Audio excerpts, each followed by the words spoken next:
Coming to you from Bravo Performing Arts, this is the Hour to Empower, the podcast created by Brooks students for Brooks students. Do you want to learn about creating a podcast? Do you have an idea for a topic or a podcast segment? Any 6th, 7th, or 8th grader can join our team at any time. We meet every Tuesday and Thursday after school. If you'd like to join or want to know more, please email bravo@op97.org. Okay, enjoy the show! Hello, just hit the microphone. Hello, everybody, and welcome to What's Up, a segment where we talk about what's trending up, what's trending down, and what's good. Now, today we have a signature episode of What's Up, where we will be talking about what's trending. So, let's begin. First off, we have a wonderful what's trending up. The Masters. Though, more importantly, the winner. Hideki Matsuyama, the first ever Japanese golfer to win a men's major golf tournament.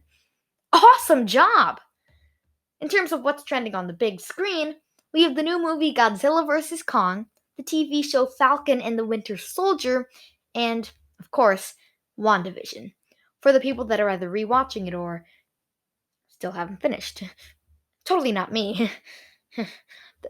Anyways, trending Google searches include COVID-19 vaccine, Julian Edelman, a former NFL player who is retiring.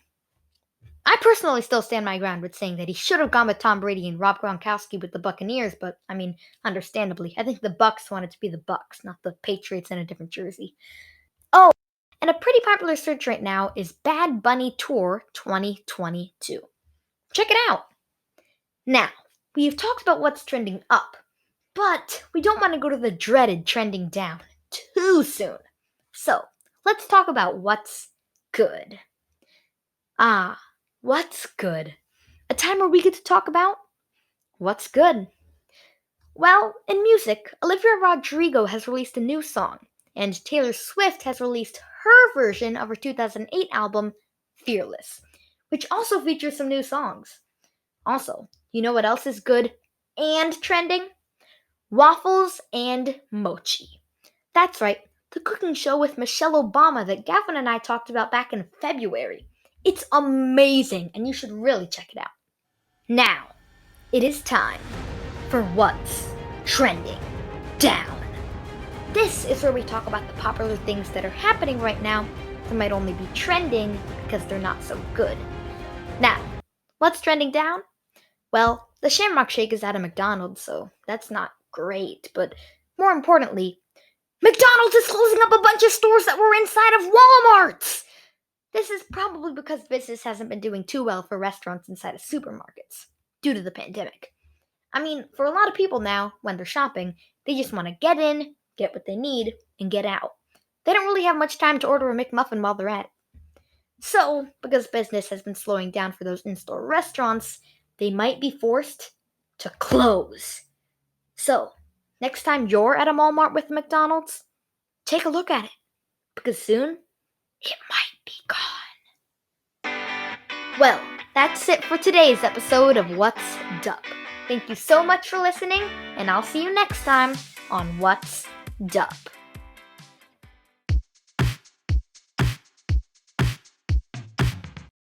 Hey, welcome to our new section called Fantastic Reviews. This podcast will all be about movies, shows, books, and what we think of them. This week we'll be telling you all about the new movie called Yes Day. Warning, spoilers ahead. Take it away, Mariko. Yes Day's all about your typical family, except they never do anything fun, and I mean anything. Skating? Nope. Opening your car windows in a car wash? Nope. Having a volcano explode in your house? Definitely not. And one day they discover something that would change their life forever. Yes Day. That's right. Basically, Yes Day is where your parents say yes to everything for 24 hours. But of course there are some rules. Like having a budget. And no dangerous requests. The car rides would be less than 30 minutes in length. And lastly, all requests needed to be for this day only, so not things in the future, like for example a dog. And so with these guidelines, the day began. Just kidding, you'll have to find out in the movie Yes Day. But we will give our review. So Kailani, what do you rate this movie? Well, I'm going to have to say it's a 4 out of 5 stars because I would give this Yes Day, a 4 out of 5 review because it was predictable and a bit boring in my opinion, but the ending was pretty exciting. Shh, don't give it away! Oh right, my bad. So Mariko, what would you rate it? I would give it a 3.5 because I wanted to yell at the kids in some of it, and some parts were bad examples for kids. Also, it wasn't the best movie in the world, but I wouldn't say it was the worst. So that's why I would give it a 3.5. Yeah, I would agree. So we have our rating, right? Yep. We would give this movie Yes Day 3.5 stars. Overall, it was decent. If you do end up watching this, we recommend with your family. And if you're lucky, you may even get a Yes Day too. Thank you for listening and hope you have a fantastic day.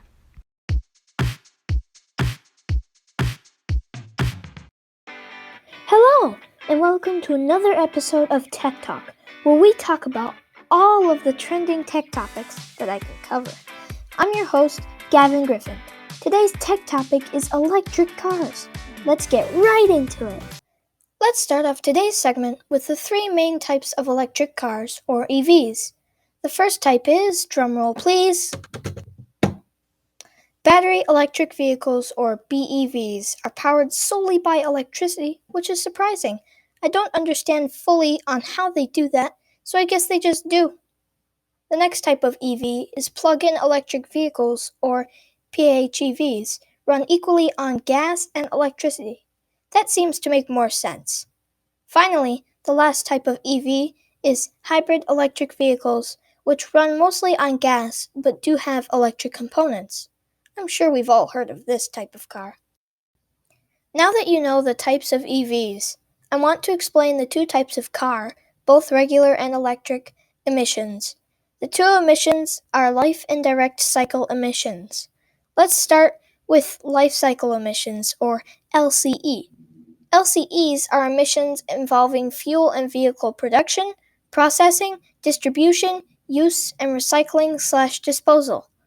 All vehicles produce some amount of LCE, and finding out just how much is difficult. But EVs usually produce fewer LCE than conventional vehicles because most emissions have lower electricity generation than burning gasoline or diesel. The exact amount of electric LCE depends on your electricity mix, which differs by geographic location. EV drivers can further minimize their LCE by using electricity-generating sources like wind and solar. The second main emission is direct cycle emissions, or DCE. DCEs are sent through the tailpipe through evaporation from the fuel system and during the fuel process. BEVs produce zero DCEs, which specifically helps improve air quality in urban areas. However, PHEVs and HEVs produce a less amount of DCEs than regular gas vehicles. Now, you all should know how EVs help world pollution, because I just told you. But wait until you hear the percentage of EVs sold in the world and the US. Here we go. 3% of all new car sales in the world are EVs. Crazy, right? The US is worse. Only 2% of all new car sales in the US are EVs. It's crazy how so few people are helping to fight the world pollution. But the reason that nobody wants to buy an EV isn't because nobody cares about pollution, it's because of the cost.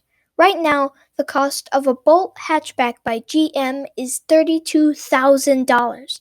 That's a lot of money in my opinion, and that's only a BEV. Now, onto the fun facts. The first, and the most obvious, is that regular cars need gas to run, while EVs need electricity, and most of the time, gas too. Also, EVs create more torque, which is what moves cars forward, than regular gas cars. Although, A modern gas car could probably beat the first ever made EV, which was made in 1884. And unlike now, EVs were the most popular type of car in the 19th and early 20th century. EVs also have low maintenance and running costs. Finally, the most fun fact is that they are heavier than gas cars. I was really surprised by that fact. That's it. Thanks for listening to this episode of Tech Talk. I'm your host, Gavin Griffin, signing off.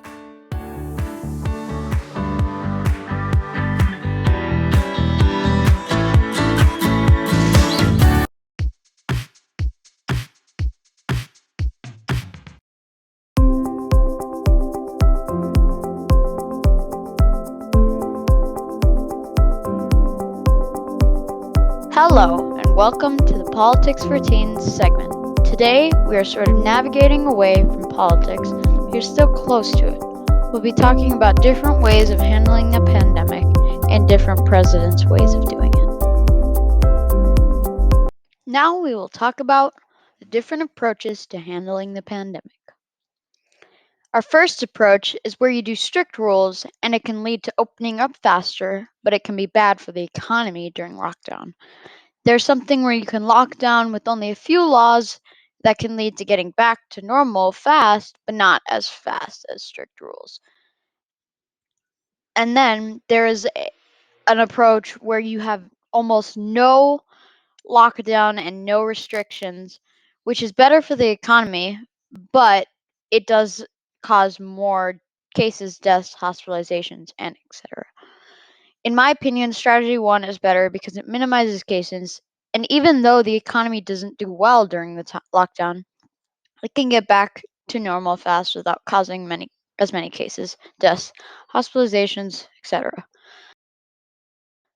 The first example that we have is Trump and Biden.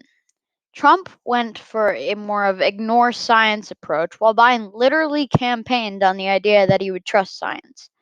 And look at the outcome during Trump's presidency. There was a big outbreak in COVID cases. But when Biden came into office, it declined, except now it's rising.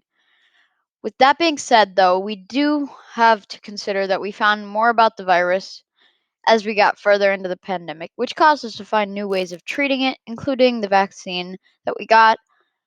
And so they were not playing on the same playing field, but Trump could have done better in preventing the spread. But our next and last example is Pritzker versus Governor Abbott. Pritzker's approach is kind of in the middle of medium lockdown and complete lockdown, because he has imposed rules on masks and closing down bars, restaurants, etc. But there has been a few times where he opened up and the state, but that caused more spread of COVID-19. And Abbott, well, he's more of a not do much lockdown at all. He literally lifted mask mandates just because cases went down, and now they're going back up. So in conclusion, Pritzker has imposed a lot of restrictions while Abbott has not. This has been the Politics for Teens segment. Thank you for listening. I will see you next time. Bye.